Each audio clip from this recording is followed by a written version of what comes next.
What's up, y'all? Welcome back to another episode of Life is Sincere. I hope you remember that so you do not have to be reminded. Uh, yeah, I just thought of that. I think it's pretty cool too.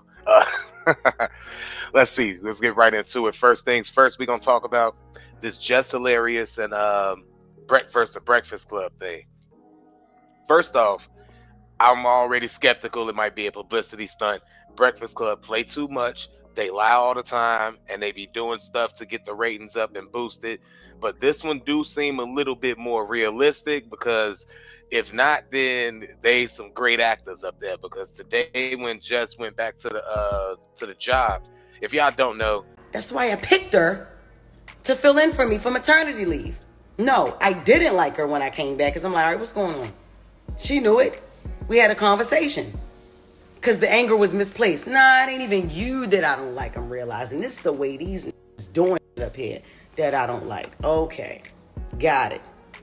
Now, it's her segment. I went to the person who does the intros, the sounds. I went to Taylor. Yo, Taylor, make Lauren her intro. Take Jess with the mess, all that shit. She says, things can't just change like that. Why not? Y'all changing everything else, and I'm the only one that don't know. My goofy ass don't know nothing.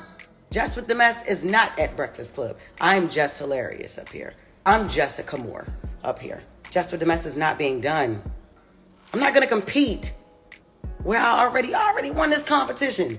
If this was presented to me, prior to hire, then I wouldn't have been so shocked. Like, oh shit, all right, cool. So when we bringing in the fourth person, shit, that's what's up. Cool. Just did kind of have a point. Like communication need to be on point when you working with a team, when you working with people.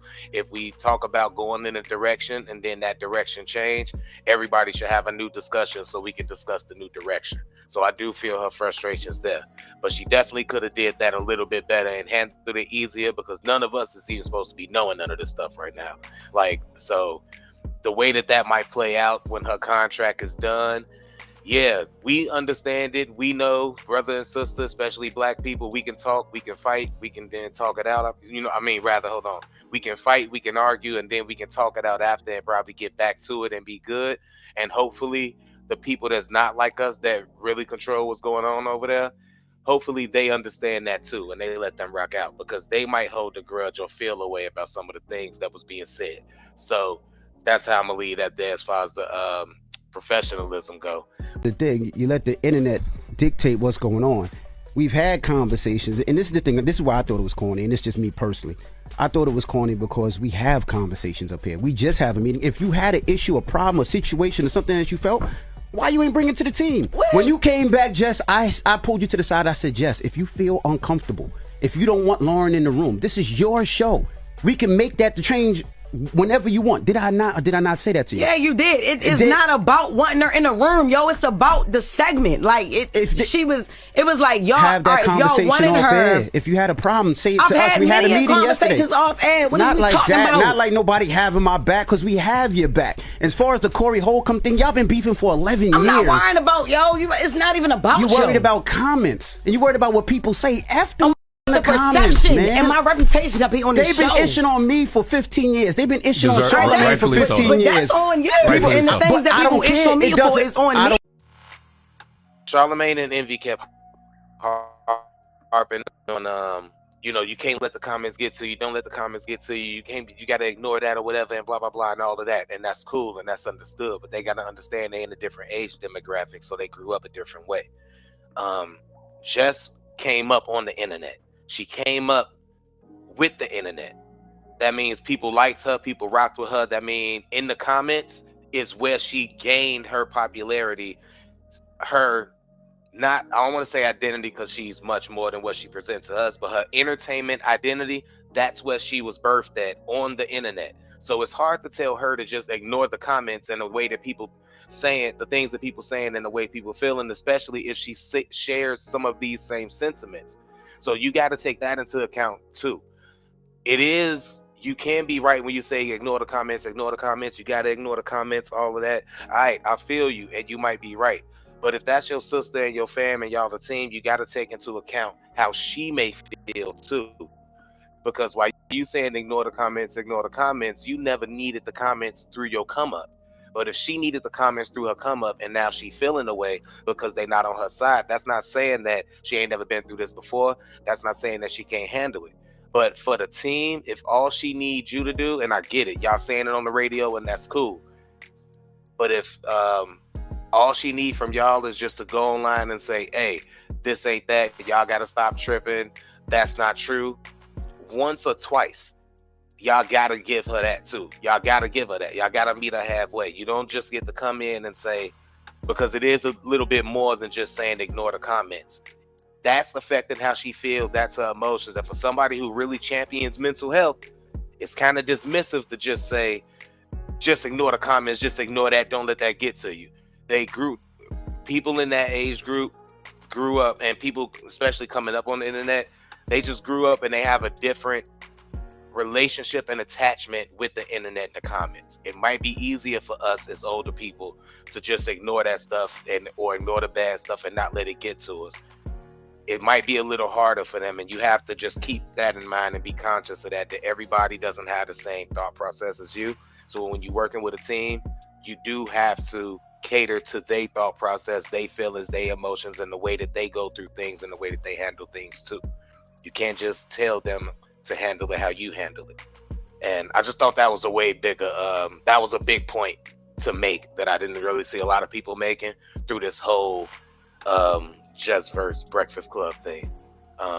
Yeah, when you're working with a team, it's not just you. Next thing on the line is UMG versus Drake. I don't know what to talk about this. I don't know what to say. Like, we all know what the thing is. They said the same thing we were saying. It ain't no different. Now, it is wild knowing that the label put that in the lawsuit and they got it in writing, pretty much saying that you a sore loser. You know, y'all can go read it, look up the full thing if y'all want to. But yeah, just saying all the things we said about Drake making a lawsuit. You told him to drop, you told him to do this, and then when he did it, now you crying, you trying to sue us to, you know what I'm saying, save face or whatever. They said something about the rapper who seems to be unbothered or always says he's unbothered, looks pretty bothered. I'm not using verbatim the quotes, but these is the gist of what they were saying. So, but I ain't changing my opinion on it. Y'all know how I feel about the Drake lawsuit stuff. Like, yeah, that's some soft stuff to do. You take your L, you keep it pushing. It would have been done by now had you just took your L and kept it pushing. The Super Bowl would have been it. You knew that was gonna happen. I don't know why you tried to stop that anyway. Like, anyways, look, take the L, bro. Keep making music. Get back to you. You got a big enough fan base to where it's not gonna be that big of a deal. You know what I'm saying? Later on. Jay-Z and Nas is doing fine, and they had a rap beef before, so you'll be good. I don't know what else y'all wanted me to say about that, man. I don't have too much more. Yeah. Oh, I will say this: he is supposed to put out an album, and I will listen to it. But if he thought he was slaving now, you can't be beefing with the people you still under contract with, yo. Look. That's a whole different type of scary hours that you finna be living in. Because once that get dropped and it's all settled, you still got to go back to them and work for them and get permission from them to drop music. Like, it's ridiculous, son. Ye wilding on the internet. I ain't got much to say on this either. That was disgraceful what he said about y'all know what he said about the children. You can't be saying nothing like that about the children. I know he going through whatever he going through, but there's no excuse. I know he been through whatever he been through. It's no excuse. That's just how I feel about that. I think we just need to either all collectively block Ye and not give him no attention and stop putting him in the headlines and making headlines out of the things he say, especially if he's either going through something or we know he's just damaging damaging himself, damaging other people, and we just using this for ratings. We need to just let's just ignore him and let him do what he do. You remember when you used to play the game back in the day and you used to give your little brother who didn't know no better, he was a lot younger than you, and you just give him a controller not connected and he think he playing with you? That's what we need to do to Ye. Somebody give him a fake X account or Twitter or whatever. He think he really responding to people, but ain't none of us able to see it. and it's just him. That's what Ye needs, because he doing too much. But I will say this: when the album comes out, I'm gonna listen.